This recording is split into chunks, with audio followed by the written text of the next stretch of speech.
열왕기상 18장 10절에서 14절.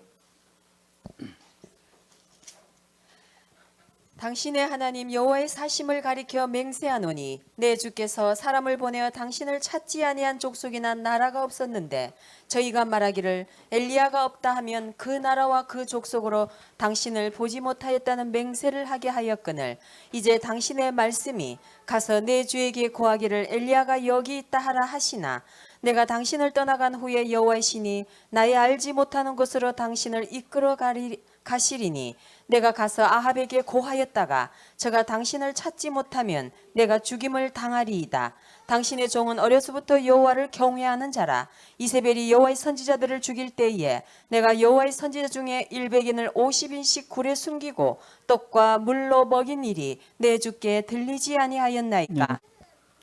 자, 여기 보면 오바다가 그 어려운 환경 속에서도 하나님의 선지자들을 자그만치 100명이나 50명씩 굴에 넣고 100명이나 숨겨주고 먹였다는 겁니다. 눈앞에 형편이 너무 안 좋은데 그렇게 하는 거예요. 그래서 이 오바데라는 인물은 눈앞의 형편에 관계없이 믿는 자로서 자기 할 일을 다 하는 사람이에요. 이게 쉽지 않은 거거든. 다 환경이 닥치면 평소에 말하던 거하고 달라지거든요. 근데 그렇게 목숨을 건 일이 벌어졌는데도 그 환경이 나쁜데도 그대로 하는 거예요.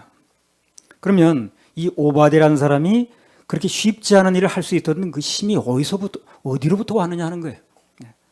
그 쉽지 않은 일을 무슨 힘 가지고 이렇게 했느냐는 거죠. 그 신앙의 근거가 뭐냐는 거예요. 신앙의 근거가. 열왕기상 18장 12절. 내가 당신을 떠나간 후에 여호와의 신이 나의 알지 못하는 곳으로 당신을 이끌어 가시리니 내가 가서 아합에게 고하였다가 저가 당신을 찾지 못하면 내가 죽임을 당하리이다. 당신의 종은 어려서부터 여호와를 경외하는 자라. 당신의 종은 어려서부터 여호와를 경외하는 자라. 어려서부터, 이게 정답입니다. 어려서부터 하나님을 섬기는 것이 아예 습관이 된 거예요, 이 사람은요. 그 습관의 힘으로 해내는 거예요, 이 사람이. 이 습관이 그렇게 중요합니다. 어려서부터 하나님을 섬기고 경외하는 게 습관이라는 거예요. 어려서부터 몸에 뱄다 그 말이죠. 그 힘이 있은 걸 해내는 거예요. 중간에 믿은 사람은 힘을 할 수가 없어요. 이 환경을 이기지 못합니다. 그래서 어려서부터 이 교회에 나오는 게 중요한 거예요. 어려서부터 쌓아온 힘이 있는 거예요, 얘가. 이 사람이. 그러니까 그 위험한 일이 벌어져도 저가 한다는 거예요. 어려서부터 예배드린 교회에 나온 그 힘이 그걸 움직이는 겁니다. 어려서부터 신앙생활이 아예 습관화되는 거. 그것처럼 좋은 게 없어요. 그것처럼 그 좋은 교육이 없는 겁니다. 그래서 어려서부터 이 교회에 나오게 하는 거, 하나님 말씀을 듣게 만드는 거, 이 굉장히 중요한 겁니다. 어려서부터 습관이 된 사람은 그게 몸에 아예 익은 거예요. 불편함이 전혀 없습니다. 일생을 갈등 없이 지낼 수가 있어요. 어려서부터 신앙을 가진 사람은 그게 아예 자기 삶이라, 그게 라이프스타일이야. 라이프스타일. 그래서 신앙생활이 힘들지 않는 거예요. 신앙생활이 왜 힘드냐면 갈등 때문에 그러거든. 오늘 교회 갈 거야 말 거야, 교회 가야 돼, 놀러 가야 돼, 무슨 뭐 오늘 뭐 친구 만나는 날인데 어떻게, 이 갈등 때문에 어려운 거거든요. 그렇죠? 근데 어려서부터 신앙을 가진 사람은 갈등이 없는 거예요. 별로 힘들지 않죠. 그 사람, 그에게는 그게 다야, 다. 그게 힘들 일이 없는 거예요. 근데 다른 세계가 많다 보니까 힘이 드는 거거든, 그게. 살아보니까 그렇더라고. 다른 세계가 많으면 많을수록 힘이 들어. 신앙생활이. 갈등이 일어나는 거야, 자꾸. 나 이거 예배는 드려야 되겠고, 아주 안 가긴 또 그렇고, 또 가자니 나 다른 일 또 안 해야 되겠고, 이렇게 되는 거거든. 근데 어려서 신앙이 아주 몸에 배는 사람은 이게 어렵지가 않은 거예요. 자기와의 싸움이 별로 없다, 그 말이죠.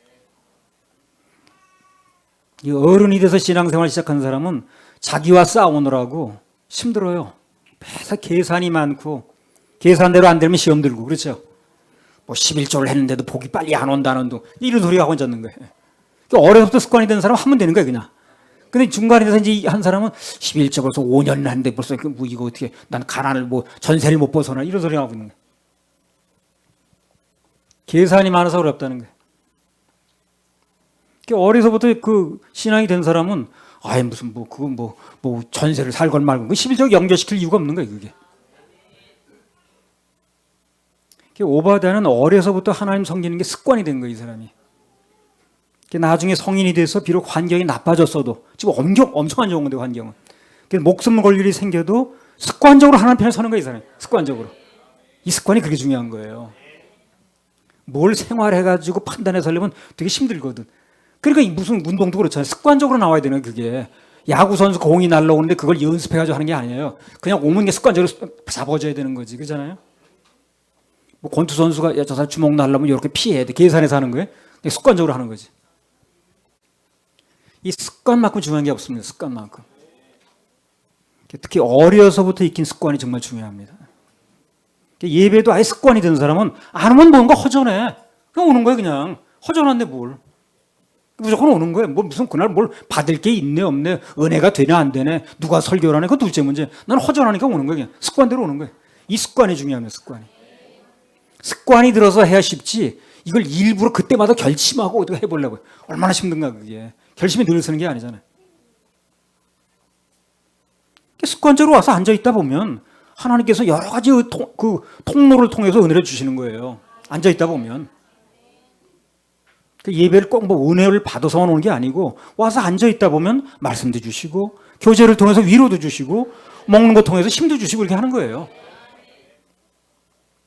어른이 돼서 신앙을 시작한 사람은 뭔가 받거나 좋은 일이 있을 때는 이제 잘 하죠. 별일이 없으면 금방 식어버려요, 또 금방. 예. 식은 걸 다시 또 일으키려는 게 힘든 거예요. 신앙생활 자체가 굉장히 힘들죠. 몇 달 하다 보면 쉬었다 해야 돼. 이제 쉴 것보다 아무것도 없는데. 어려서부터가 중요합니다. 어려서부터 중요한 거예요. 은호 같은 애들이 이제 신앙생활이 어려서부터 습관이 되면은요, 커서도 그냥 가는 거예요. 습관적으로. 예. 그래서 어려서부터 신앙을 가진 사람은 그런 유리한 점이 있기 때문에 자녀들에게 어려서부터 예배 성공하는 습관을 들이게 하는 게 아주 중요합니다. 습관을 들이게 해야 돼요, 습관을. 습관적으로 가야 되는 거예요, 습관적으로. 그걸 뭐 오늘 간이 많이 계산할 필요 없이. 그거 일일이 어떻게 계산해서 하는 그걸. 하루 이틀 하는 게 아닌데. 내 습관적으로 가야지. 습관적으로 가다 보면 은혜도 되는 거고, 습관적으로 가다 보면 하나님께서 문제도 풀어주시는 거고, 해결되시고, 그렇게 되는 거 아니에요? 오늘 꼭 가야 될 당위성을 찾아야 되고, 오늘 꼭 왜 가야 되냐, 이렇게 해서 오는 게 아니잖아요. 그 힘들어서 어떡하나, 그걸. 특히 자녀가 어릴 때에 그 세상 공부 때문에 예배를 희생시키면 안 됩니다. 그럼 나중에 그 자녀가 엄청 고생을 합니다. 예. 큰 손해를 보는 거예요. 그 아이가 크면 신앙생활이 아주 힘들어지거든요. 아니면 엉터리로 하든가. 예. 신앙생활을 아예 습관을 들이게 하면 그러면 그 아이는 일생 동안 편합니다. 뭐 우리 권율이도 있고 뭐 호주에 승희도 있고 합니다만 은혜를 받든 못 받든 아예 주일날은 예배 드리는 걸로 습관이 돼 있는 거예요, 그냥. 예. 11조도 원래 드리는 게 습관이야, 그냥. 그러니까 뭐 11조 해도 뭐 복이 왔네 안 왔네 그런 소리는 안 하는 거죠. 어려서부터 당연히 드리는 걸로 알았으니까. 당연히 드리는 거니까. 어른이 돼서 이걸 시작한 사람은 뭐 11조 드려도 되는 게 없다는 둥, 계속 쪼들린다는 둥, 말이 많은 거예요. 그러니까 이걸 해야 되냐만 계속 갈등이 일어나는 거예요. 어려서부터 그 11조를 가리키면 습관이 되면 어른이 돼도 당연히 드리는 겁니다. 은호나 하준이나 뭐 우리 어려서부터 11조 드리면 나중에 뭐가 되니 안 되니 그런 소리는 안 할 겁니다. 자기와의 싸움이 굉장히 힘든 거거든. 떼어야 되느냐 말아야 되느냐, 전기세를 드려야 되느냐 11조 드려야 되느냐, 이 갈등이 얼마나 복잡하냐고. 오늘 뭐 예배를 드리러 가야 돼, 누굴 만나러 가야 돼, 이 갈등이 얼마나 사람 소모시키는 거냐. 당연히 드리는 건데 당연히. 그리고 어려서부터 습관이 된 사람은 예배 드리고 났더니 더 나쁜 일이 생겼다는 그런 말 절대 안 합니다. 그런 말 하지 않아요. 그건 나중에 신앙을 가져서 그런 거예요. 절대 그렇게 될 리도 없고. 난 어려서부터 비교적 어려서 가진 사람인데 난 예배 드렸더니 더 나빠졌다. 난 그걸 상상을 못 하는 거예요. 그런 일이 있을 수가 없어요. 그리고 혹시 그런 일이 벌어졌다 할지라도 그렇다고 안 가요, 교회를? 뭐 교회 갔다 왔더니 뭐가 더 나빠졌다. 난 이해를 못 하겠는 거예요, 그거를. 더 나빠질 리도 없고 뭐 그렇다고 교회를 안 가자고 그러면. 눈앞에 어떤 일이 벌어져도 주일날이면 당연히 예배 오는 것이고 11조 당연히 드리는 거예요. 그건 습관인데 뭘 그거. 뭐 또 그걸 계산하면 따지고 계산할 게 뭐 있냐. 그러다 보면 하나님 복은 저절로 오는 겁니다. 내 인생 살아보니까 그래. 복은 저절로 오더라고. 내가 추구해서 쫓아다니는 게 아닌데 저절로.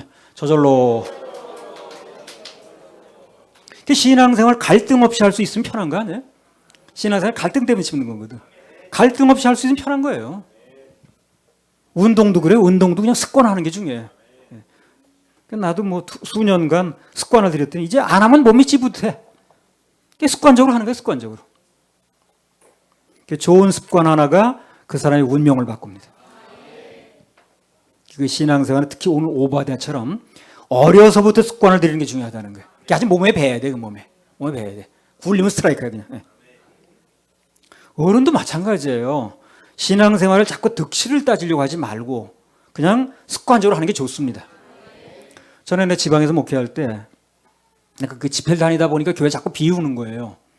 처음엔 그 안 비우려고 그랬는데 뭐 집회를 나가다 보니까 어쩔 수가 없는 거예요. 그래서 비울 때가 많았는데 당시 우리 교회에 유 무슨 자매가 하나 있었는데 자기는 그러더라는 거예요. 교회 문이 안 열려 있으면 문고리 잡고라도 기도하고 한 대 와서 무조건 와서 습관이 된 거죠. 목사님이 계시면 그냥 같이 이제 뭐 기도하고 그런 건데 뭐 집회 나가서 안 계시면 안 오는 게 아니라 자기는 무조건 온대. 교회 문이 잠겨 있으면 문고리 잡고 기도한대 자기는. 그래도 그 딸이 그래 잘 되더라고요. 집 딸만 있는데 사위가 목회자인데 교회가 너무 잘 된대. 지난번 우리 예배당 땅 팔라고 그러잖아요. 그러니까 돈이 많이 있으니까 그러는 거 아니에요. 습관을 잘 들입시다. 습관을 잘 들입시다. 습관을 잘 들여야 돼요. 신앙생활을 습관적으로 해야지 이걸 뭐 일일이 그날마다 그 하늘날마다 계산하고 그냥 결정을 내려야 되고 그렇게 힘들게 하지 마세요. 어려서부터 습관을 들이는 게 중요한 거예요. 당연히 가는 거예요. 당연히 드리는 거지. 때나 마나 계산을 해. 드리다 보면 예배 드리다 보면 하나님이 그분이 가지고 오신 복을 우리한테 주시는 거지. 그렇게 되는 게 정상 아닌가?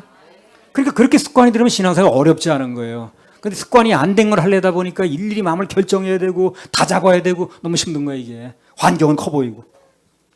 그래서 어려서부터 내가 와서 교회를 데려오라는 말이 그거예요. 그 일생을 힘들게 살게 하지 않으려고 그러는 거예요. 열왕기상 18장 12절. 내가 당신을 떠나간 후에 여호와의 신이 나의 알지 못하는 곳으로 당신을 이끌어 가시리니 내가 가서 아합에게 고하였다가 저가 당신을 찾지 못하면 내가 죽임을 당하리이다. 당신의 종은 어려서부터 여호와를 경외하는 자라. 자, 여기 보면 오바댜가 그 어려울 때 목숨 걸고 하나님의 선지자 100명을 먹여 살렸다고 그랬어요. 예. 어려서부터 드려야 되는 습관 중 또 하나는 자녀들에게 주의 종을 섬기는 방법을 가르쳐주면 좋아요. 굉장히 좋습니다. 예. 누구한테 좋습니까? 그 아이한테 좋아요. 그 아이한테. 습관이 되면 자연스럽게 커가면서도 계속 그렇게 하는 거야, 이 사람이. 어느 거 가끔 카톡 와요. 목사님 뭐 드고 싶으냐고. 그럼 내가 은호한테 몇십만 원짜리 뷔페 가자고 그러겠어요, 그러면? 예. 지난번에 종로 갔을 때 딱 물어보는 거야. 뭐 드시고 싶은 거 없으세요? 뻥튀기 하나 사라. 그래가지고 지금까지 먹잖아요. 우리 그 애들이 은호, 뭐 박하음 여기 뭐 나한테 뭐 먹겠냐고 물어보는 거야. 근데 그 아이에게 좋다는 거야, 그게. 내가 걔한테 뭘 얻어먹지 못해서 그런 게 아니고. 어려서부터 주의 종을 섬기는 걸 가르쳐 주는 게 왜 중요하냐면요. 그래야 그 아이는 일생도 주님을 잘 섬겨요. 예. 인간 지도자에게 순종을 하면 하나님께 순종하는 건 그렇게 어렵지가 않아요. 어렵지가 않습니다. 우리 교회 아이들은 내가 뭐 그렇게 날 뭐 가져오라고 얘기한 것도 아닌데 뭘 가져오려고 그래. 예. 어디 휴게소만 쓰면 뭐 먹겠냐고 물어보고 나는 거절하기 바쁘고. 습관이 들면 일생 동안 편하고 잘못될 일이 별로 없어요. 주의 종을 섬기고자 하는 마음이 그런 마음이 중심에 있는 한 그 아이가 곁길로 나가지 않아요. 자기를 지키는 길이에요, 그게. 부모가 먼저 본을 보여야 되고요. 또. 어려서부터 부모가 그 주의 종을 잘 섬기는 걸 보고 자란 그 아이는 절대 신앙적으로 잘못되지 않습니다. 특히 자녀들 앞에서 목사나 사역자를 비난하면 안 됩니다. 그러면 그 자녀들이 그 목사 입을 통해서 나오는 말을 듣고 자라는 건데 그걸 들으려고 하지 않아요, 그다음부터. 저 사람 나쁜 사람이야. 우리 엄마 아빠 말에 의하면 저 사람 못된 사람이야. 그럼 못된 사람이 위해서 나온 말을 듣겠냔 말이에요, 애들이. 그럼 말씀을 못 들으니까 영양실조 걸리는 거예요, 애들이. 큰 손해 보는 거죠. 정 그런 말이 할 말 있으면 주님께 기도로 하세요, 기도로. 사람 상대로 말하면 안 됩니다. 그 전에 안산에 있는 어떤 무슨 목사인가 얘기를 들었잖아요. 예를 들었잖아요. 그 자기 다니던 교회 목사가 그 사모님을 습관적으로 막 구탈한다는 거예요. 그 보통 사람은 교회 옮기겠죠. 그렇죠. 그 교회 있으려고 그러겠어요? 근데 자기 어머니는 사람들한테 단 한 번도 자기 담임 목사를 비난하지 않더라는 거예요. 끝까지 교회 남아서 충성을 다하더래. 그리고 새벽마다 우리 아들 큰 종 되게 해달라 기도하더래. 어머니가 돌아가셨는데 딱 3일이 지나는데 자기가 뜨기 시작하더래요. 방송명 나오고. 그런 얘기를 나와서 하더라고요. 연합집회 인도하면서. 아무튼 주의 종으로 하여금 자꾸 그 가정에 대해서 축복하게 만드는 게 중요합니다. 주의 종이 그 가정을 생각할 때마다 걱정스럽고 근심하게 만들면 손해예요. 왜 그러냐면 축복해달라는 플러스 기도에서 시작을 해야 되는데 시험에서 건져달라는 마이너스 기도가 먼저 되는 거예요. 그러니까 그게 손해보는 거지. 뭐 목사를 잘 대접하라 그런 얘기를 하는 게 아니고 신앙 안에서 잘 되는 원리를 얘기를 하는 거예요. 히브리서 10장 25절. 보이기를 패하는 어떤 사람들의 습관과 같이 하지 말고 오직 권하여 그날이 가까움을 볼수록 더욱 그리하자. 그리고 어려서부터 들여야 되는 좋은 습관 중에 하나가 모이는 습관입니다. 모이는 습관. 방금 히브리서 말씀대로 모이는 것도 습관이고 안 모이는 것도 뭐예요? 그것도 습관이에요. 습관입니다. 환경 때문에 안 오는 게 아니에요. 환경을 또 무슨 좋아서만 오는 것도 아니고 환경 관계가 없습니다. 습관이 습관. 안 오는 것도 습관이고 오는 것도 습관이에요. 환경을 얘기를 하면 안 되는 거죠.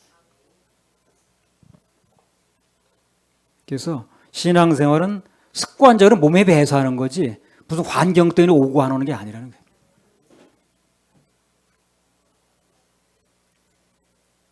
그 어느 날 일어나서 부부싸움을 대판했어. 그럼 어떻게 되는 거예요?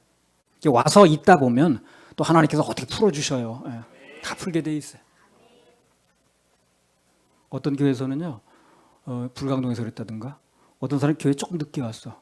들어오는데 보니까 여길 막 기부스러고 들어왔어. 왜 그러냐니까 교통사고가 나가지고 갈비뼈가 3개가 나갔대. 그래서 기부스하고 오느라고 좀 늦었다는 거야. 그 교회 그때부터 전통이 갈비뼈 4개 나가면 아니지만 새벽까지는 오기로. 4개는 아직 온 사람이 없으니까 3개까지는 오게 했대. 은혜가 좀 떨어져도 습관적으로 예배 드리는 겁니다. 충성하는 거예요. 그러면 은혜 받는 날이 온다니까요. 그게 계산적으로 하는 게 아니에요, 신앙생활. 언제까지 가물지만은 않는다고 그랬잖아요. 오늘도 기왕에 온 거면 다른 생각하지 말고 그냥 즐겁게 예배 드리면 됩니다. 말씀 듣다 보면 은혜는 저절로 와요. 문제도 저절로 해결됩니다. 할렐루야, 저절로. 열왕기상 18장 16절부터 18절. 오바댜가 가서 아합을 만나 고함에 아합이 엘리야를 만나려 하여 가다가 엘리야를 볼 때에 저에게 이르되 이스라엘을 괴롭게 하는 자여 내냐? 저가 대답하되 내가 이스라엘을 괴롭게 한 것이 아니라 당신과 당신의 아비의 집이 괴롭게 하였으니 이는 여호와의 명령을 버렸고 당신이 바알들을 쫓았습니다. 자, 17절에 보면 아합이 엘리야를 만나서 대뜸 하는 말이 이스라엘을 괴롭게 하는 자여 너냐? 이렇게 물어봤습니다. 자, 이 말은 무슨 말이냐면 지금 비가 안 오는 환경이 엘리야 너 때문이야 이렇게 얘기를 하는 거죠. 그죠? 그래요. 그러니까 아합이라는 사람은 비가 안 오는 환경의 원인을 엘리야라는 사람에게서 찾고 있는 거예요. 잘못 찾았습니다. 잘못 찾았어요. 뭐가 안 되는 사람은 모든 환경의 원인을, 나쁜 환경의 원인을 남에게서 찾더라고 자꾸. 아니 환경에서 찾든가. 하나님께서 나를 돌아봐야 되는데 그렇게 하질 않고 자꾸 남에게서 찾아. 저 인간 때문에 뭐 누구 때문에 이렇게. 그렇지 않아요. 그게 아니고 하나님 안에서 나를 돌아봐야 돼요. 아합은 지금 자기를 돌아보면 답이 나오는 건데 이 아합 때문에 그런 거 아니야 지금요? 그렇죠? 아합이 예배 실패하니 그렇게 된 거잖아요.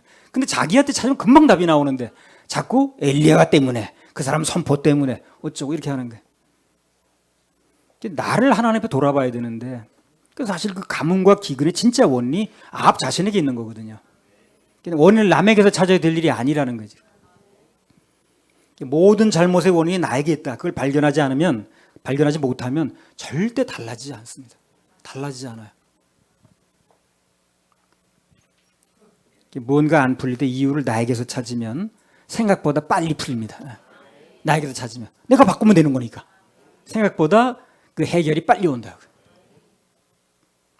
그래서 예를 들어서 지금 누군가가 나는 행복한 마음이 없어 지금.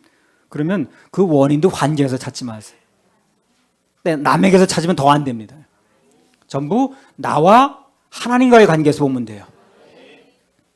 그러면 내가 지금 하나님 외의 것에 뭔가 집착을 하고 있구나. 욕심을 내고 있구나.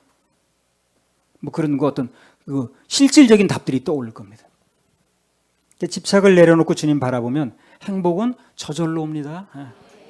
모든 걸 내려놓고 주님만으로 행복하고 주님만으로 감사하고 예배드린 자체를 감사하고 지금 예배 못 드린 나라도 많잖아요.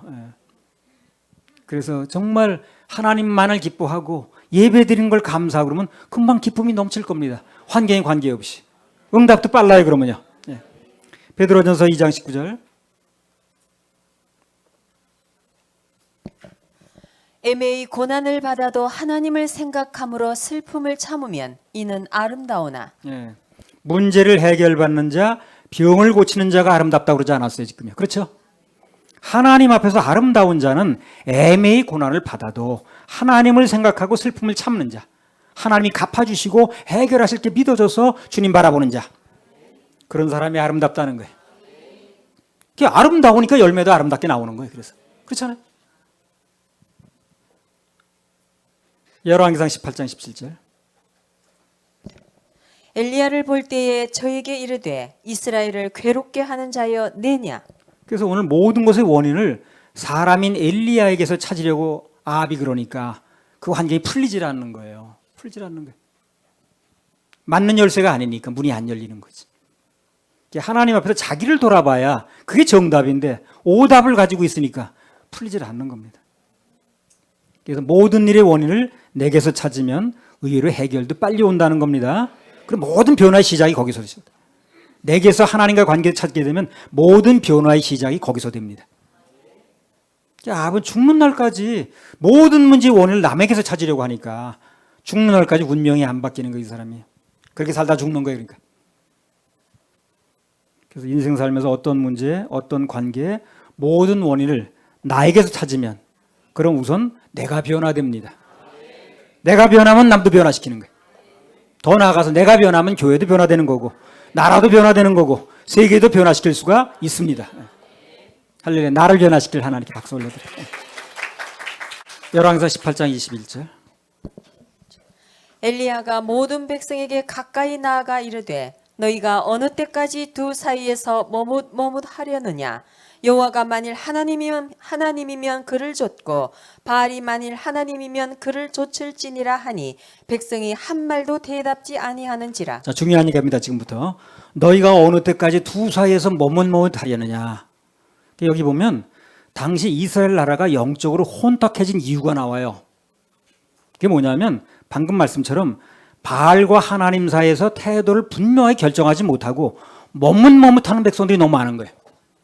그래서 영적 세계가 혼탁한 겁니다. 원래 머뭇거리는 사람이 많으면 혼탁하게 돼 있어요. 이 교회도 그래요. 분명히 결정을 안 하고 머뭇하는 사람이 많으면 교회는 혼탁해집니다. 하수가 쭉 빠져 내려가야지. 내려갈까 말까 망설이면 그거 어떻게 되는 거예요? 혼탁해지죠. 쭉 빠져줘야지. 머뭇거리는 사람이 많으면 일이 안 돼요. 머뭇거리는 사람이 많으면 혼탁해집니다. 정화가 안 되는 거예요. 여러분 배우자도요. 뭐 자꾸 머뭇거리는 사람 만나지 마세요. 그럼 아주 속 터집니다. 빨리빨리 결정을 해줘야지. 뭘 망설이고 그렇게 머뭇거리면. 우리나라 기독교는 전체 인구의 한 4분의 1 정도 된다고 한 데가 있었어요. 지금은 뭐 아니겠습니다만. 그럼 1000만 명이거든요. 왜 이 나라가 안 변했냐는 거예요. 그러면 그 숫자가 많았는데도 세상과 하나님 사이에서 머뭇거리는 사람이 많은 거예요. 양다리 걸치는 사람이 많으니까 안 변하는 거예요. 분명히 솔근 사람이 있어봐요. 왜 세상이 안 변하겠는가? 근데 양다리 걸치는 사람이 그렇게 많은 거예요. 하프 크리스찬. 그러니까 사람이 안 변하는 거예요. 세상이. 1000만 명이 적은 숫자가 아닌데. 그래서 세상이 오히려 먹혀가지고 숫자가 자꾸 주는 거예요. 지금 교회가 침해를 당해. 교회가 밖에 영향을 미쳐야 되는데 세상 문화가 교회를 들어와 버리는 거예요. 이 교회가 세상에 영향을 미쳐야 되는데. 여호와가 만일 하나님이면 그를 쫓고 바알이 만일 하나님이면 그를 쫓으니라. 한마디로 말하면 뭔가 일이 되려면 이제 큰 비가 내릴 텐데 이 일이 되려면 먼저 너희 태도부터 분명히 하라는 거예요. 태도부터. 그걸 뭘 하든지 하자는 거예요.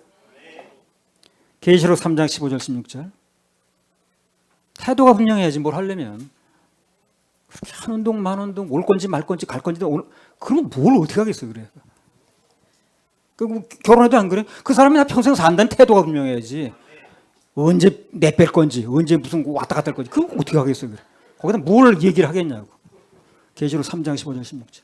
내가 내 행위를 아노니 내가 차지도 아니하고 더웁지도 아니하도다. 내가 차든지 더웁든지 하기를 원하노라. 내가 이같이 미지근하여 더웁지도 아니하고 차지도 아니하니 내 입에서 너를 토하여 내치리라. 라오디아 교회에 하신 말씀입니다. 그 라오디아 교회는 그 당시 실제 존재했던 교회이기도 하고 그 성지순례 가면 나온다 그러더라고요. 영적으로는 마지막 시대의 교회를 얘기를 해요. 오늘날 교회를 라오디아식 교회라고. 라오디아 교회. 라오디아 교회는 뭐냐면 결정적인 문제점이 뜨겁지도 차지도 않다는 거예요. 미지근하다는 거예요. 그래서 토하여 내치겠다고 그랬거든요. 그럼 토하여 내치고 싶은 교회에서 무슨 일이 일어나겠냐는 거예요. 그걸 생각해 봐야지. 주님이 토하여 내치고 싶다는 교회에서 거기에서 뭘 하겠냐는 거예요. 무슨 일이 일어나겠냐는 거예요. 미지근해 버리니까. 그러니까 우리나라의 숫자는 1000만 명이라도 아무 일도 안 일어나는 거예요. 그래서. 신앙은 분명해야 역사가 일어납니다. 분명해야. 우린 분명한 사람 좋아해. 뭘 해도 분명해야 돼 좀. 그 심해가지고 뭘 얘기하는지도 모르겠고 그냥 뭘 주장하는지도 모르겠고 그럼 그 사람 뭐 얘기를 들어보면 뭘 얘기하는지 모르겠는 거야. 아니 나팔이 기상 나팔인지 취침 나팔인지 전진하라는 나팔인지 후퇴하라는 나팔인지 분명히 소리를 내야 뭘 어떻게 움직이는 거예요. 서부 영화에 보니까요 나팔 소리 하나가 처음 움직이더라고.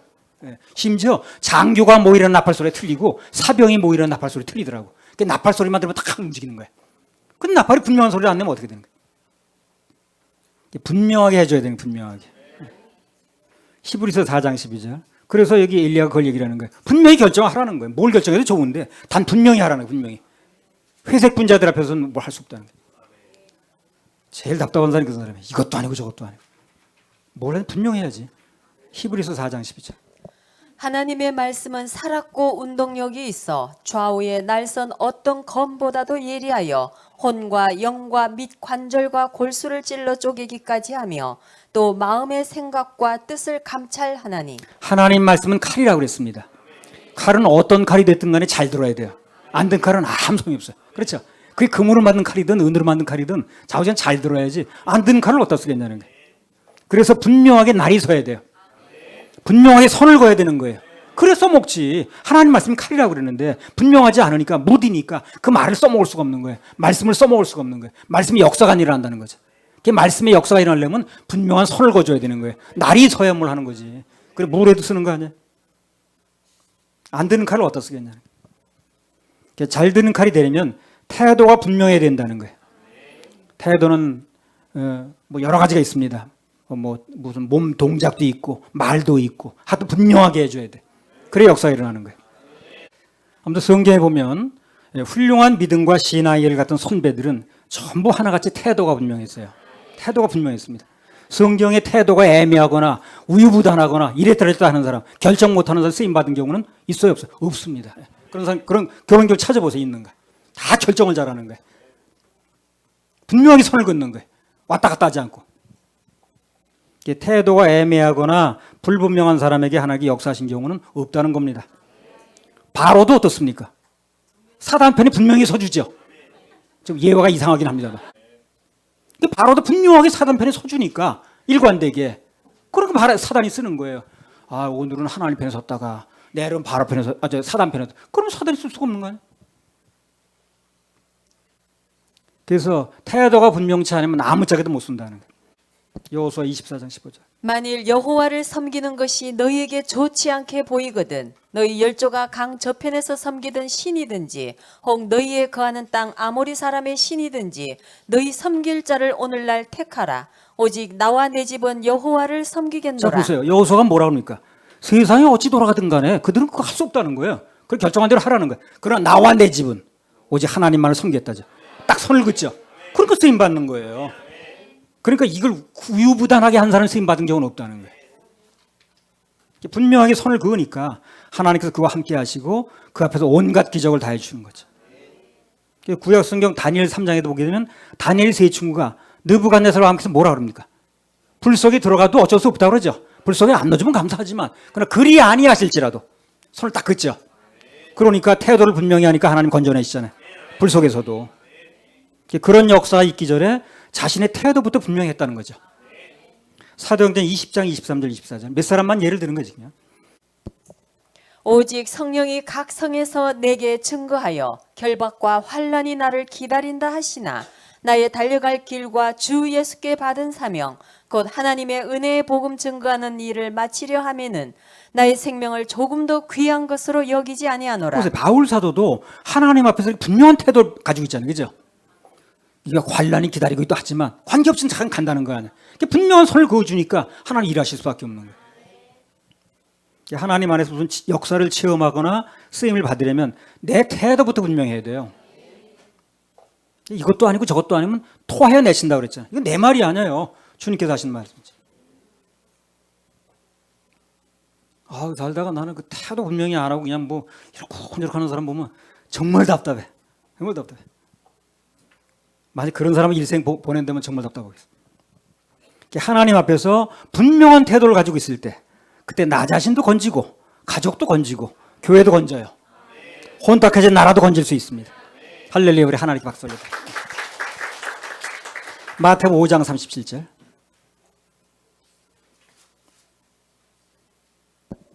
오직 너희 말은 옳다 옳다 아니라 아니라 하라. 이에서 지나는 것은 악으로 쫓아나느니라. 오직 너희 말은 옳다 옳다 아니라 하라. 이에서 지나는 것은 선이요 악이라는 거예요. 모든 악은 선을 긋지 않는 데서 난다는 거죠. 가만히 보세요. 모든 악은요 속칭 마음 좋다는 사람, 선을 긋지 않는 사람이 다 만들어냅니다. 그런 사람 속 터지게 만드는 거예요.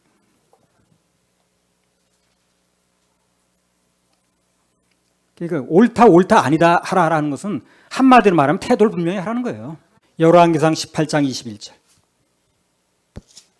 엘리야가 모든 백성에게 가까이 나아가 이르되 너희가 어느 때까지 두 사이에서 머뭇머뭇하려느냐. 여호와가 만일 하나님이면 그를 좇고 바알이 만일 하나님이면 그를 좇을지니라 하니 백성이 한 말도 대답지 아니하는지라. 그러니까 얘기를 요약하면 뭡니까? 하나님과 바알 사이에서 우선 태도부터 분명히 하면 그럼 하나님께서 큰 비를 내리시겠다는 거예요. 그건 큰 비가 오기 전에 먼저 태도를 정해야죠. 태도를 정해야죠. 다시 큰 비, 큰 승리. 열왕기상 18장 41절 다시 읽어보세요. 엘리야가 아합에게 이르되 올라가서 먹고 마시소서. 큰 비의 소리가 있나이다. 예. 그럼 우리가 여기서 한 가지 보고 나올 건 뭐냐면 엘리야는 하나님께서 비를 내리실 걸 어떻게 확신했냐는 거예요. 지금 비가 온 게 아니잖아요. 구름이 무슨 먹구름이 낀 것도 아닌데. 근데 어떻게 이렇게 내리를 확신하느냐는 거죠. 바꿔 말하면 엘리야는 왜 하나님께서 비를 내리지 않는가 그 이유를 아는 거예요. 그 이유만 제거하면 내릴 수 있다는 거죠. 그러니까 비가 온 걸 어떻게 확신했냐면 비가 안 오는 이유를 알아낸 거예요. 이 사람이. 왜 비가 안 오는가 그게. 되는 이유가 있고 안 되면 안 되는 이유가 있는 겁니다. 그러니까 비가 안 오는 이유를 알아낸 거예요. 그 이유만 제거하면 비가 온다고 확신하는 거예요. 열왕기상 18장 30절. 엘리야가 모든 백성을 향하여 이르되 내게로 가까이 오라. 백성이 다 저에게 가까이 오매 저가 무너진 여호와의 단을 수축하되. 엘리야는 비가 내리지 않은 첫 번째 원인이 뭐라는 거예요? 예배의 단이 무너졌다는 거죠. 그래서 무너진 단을 수축하라고 그러잖아요. 그럼 첫 번째 이제 장애물이 없어졌습니다. 자, 두 번째 열왕기상 18장 33절 35절. 또 나무를 버리고 송아지의 각을 떠서 나무 위에 놓고 이르되 통넷에 물을 채우다가 번제물과 나무 위에 부으라 하고 또 이르되 다시 그리하라 하여 다시 그리하니 또 이르되 세 번 그리하라 하여 세 번 그리하니 물이 단으로 두루 흐르고 도랑에도 물이 가득하게 되었더라. 자, 두 번째 이유는 백성들이 흉년 들었다고 그 환경을 핑계로 드림을 안 하는 거예요. 드림에 게을렸다는 거예요. 환경을 깨지 않으니까 환경이 바뀌지 않는다는 거예요. 엘리야가. 환경을 깨지 않으면 환경이 바뀌지 않는다는 거지. 그러니까 지금 가문인데 뭘 들여 드리긴. 환경을 탓을 하면 드리질 않는 거예요, 사람들이. 그게 거기 두 번째 원인이 있다고 보는 거예요. 알아내는 게 중요하지. 그래서 이 사람들이 환경을 깨지 않는 한 그 환경은 바뀌지 않는다고 보는 거예요. 그래서 환경을 깨고 어떻게 하는 거예요? 없지만 드리라고 그러잖아요. 드리라고. 송아지도 드리고 물도 드리라고 그러잖아요. 비록 어렵지만 하나님 앞에 예물을 드리라고 그래서 얘기를 하는 거예요. 거기 원인이 있다고 보는 거예요. 자, 두 번째 원인 제거됐습니다. 백성들이 드렸으니까. 자, 세 번째 열왕기상 18장 40절. 엘리야가 저희에게 이르되 바알의 선지자를 잡되 하나도 도망하지 못하게 하라 하매 곧 잡은지라. 엘리야가 저희를 기손 시내로 내려다가 거기서 죽이니라. 자, 비가 내리지 않은 세 번째 원인이 바알의 선지자. 즉 거짓 선지자들 때문이라는 게 또 알아낸 거예요, 이 사람이. 그래서 그들을 몰수해 죽이죠, 데려다가. 그 세 번째 원인을 제거하는 거예요. 나쁜 공급처를 없애면 소비처는 저절로 좋아집니다. 그렇겠죠? 나쁜 공급처가 있으니까 소비를 하는 거죠, 사람들이. 그 공급처 꺼내보세요. 마약 공급처가 없어봐요. 마약 하는 사람이 없지. 공급처가 있으니까 소비처가 나오는 거거든. 그게 공급처 거기라고 보는 거예요. 거짓 선지자들. 그 거짓 선지자들을 몰수해 죽여버리면 공급처가 없으니까 소비처가 없어지는 거 아니에요? 그걸 몰수해 죽여버리는 거예요. 자, 그러면 세 가지 원인이 다 제거됐죠. 그럼 비는 오겠어요, 오겠어요? 그러니까 얘기를 하는 거예요. 이제 온다는 거예요, 비가. 실제 왔어요. 오잖아요. 비구름이 있냐 없냐 환경 가지고 따지는 게 아니에요, 이 사람이. 환경 가지고 얘기하는 게 아니라 그 안 오는 원인이 뭐냐는 거예요. 원인이 예배가 회복되면 되는 것이고 드림이 회복되는 것이고 거짓 선지자의 입을 막으면 된다는 거예요. 그 세 가지를 하는 거예요. 그럼 비가 오잖아요. 이 세 가지가 해결되면 당연히 비는 온다고 보는 거예요. 그래서 큰 비의 소리가 있다고 자신 있게 선포할 수 있었던 겁니다. 우리도 뭐가 되려면 하나님 마음을 읽을 줄 알아야 돼요. 그래야 어떤 환경 속에서도 하나님의 큰 비를 확신할 수가 있습니다. 열왕기상 18장 43절. 그 사환에게 이르되 올라가 바다편을 바라보라. 저가 올라가 바라보고 고하되 아무것도 없나이다. 가로되 7번까지 다시 가라. 자, 여기 보면 마지막으로 18장 마지막으로 큰 비가 내리기 전에 가져야 될 마음가짐에 대해서 이제 나와 있습니다. 비록 손바닥만한 구름이라도 보이면 그걸 붙잡고 하나님의 역사를 끝까지 기다리라는 거예요. 그건 우리에게도 해당되는 말씀입니다. 절대 낙심하거나 단념하거나 자포자기하지 말라는 거예요. 그럼 마침내 큰 비가 쏟아진다는 겁니다. 큰 비. 열왕기상 18장 1절 2절. 많은 날을 지내고 제3년에 여호와의 말씀이 엘리야에게 임하여 가라사대 너는 가서 아합에게 보이라. 내가 비를 지면에 내리리라. 엘리야가 아합에게 보이려고 가니 그때 사마리아에 기근이 심하였더라. 자, 아합에게 보이러 나가는 건 지금 목숨 걸고 나간다고 그랬어요. 그죠? 왜 아합이라는 사람이 지금 이 모든 재난의 원인이 엘리야 때문에 있다고 보는 거예요. 잡으면 죽이려고 그러는 거거든. 그 상황에서 아합에게 나간다는 건 목숨 건 거지. 그렇잖아요. 그럼에도 불구하고 그런 위험 상황에도 불구하고 하나님께서 나가라고 하시니까 명령대로 하는 거예요. 말씀이 명령으로 받아들이는 거죠. 하나님의 그 눈앞의 환경보다 하나님 말씀의 무게를 두는 거예요. 그러니까 하나님께서 그를 통해서 역사를 하시는 겁니다. 안 되는 사람은요, 말씀을 하나님 말씀을 받질 않아요. 그래서 안 돼요. 열왕기상 17장 1절. 길르앗에 우거하는 자 중에 디셉 사람 엘리야가 아합에게 고하되 나의 섬기는 이스라엘 하나님 여호와의 사심을 가리켜 맹세하노니 내 말이 없으면 수년 동안 우로가 있지 아니하리라 하니라. 그래서 앞으로 수년 동안 비가 안 올 거라는 엘리야의 말이 누구 말이에요, 사실상? 하나님 말씀이잖아요. 하나님이 그렇게 말씀하라고 그랬다고 그러잖아요. 분명하게 얘기를 해주는데도 엘리야가 한 말로 그 사람 말로 자꾸 받는 거예요, 이 사람이. 아합이. 그래 엘리야만 찾아 죽이면 된다고 생각하는 거예요. 하나님 말씀을 선포한 건데. 선포된 말씀을 하나님의 소리로 듣는가 아니면 사람의 말로 듣는가, 그게 아합과 엘리야 차이입니다. 그래서 그 말씀이 하나님 소리로 들리면 위대한 사람이 되는 거고 사람 소리 들리면 아합처럼 되는 거예요. 그럼 비슷한 맥락에서 아합은 나쁜 사람이니까 누가 나쁜 사람입니까? 하나님 말씀을 사람 소리로 듣는 사람이야. 이 사람이 나쁜 사람이야.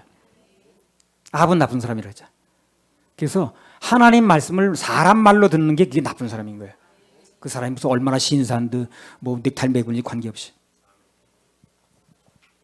우리는 선포되는 말씀을 하나님의 음성으로 들을 줄 알아야 됩니다. 그러면 엘리야 같은 인물이 되는 거고 엘리야 같은 역사가 일어나는 겁니다. 하나님 말씀이 믿어지는 사람은 결국 위대한 사람이 돼요. 왜? 하나님께서 그를 통해서 일해 주시니까. 말씀이 믿어지면 명성을 얻습니다. 할렐루야. 우리 하나님께 영광의 박수 올려드립니다.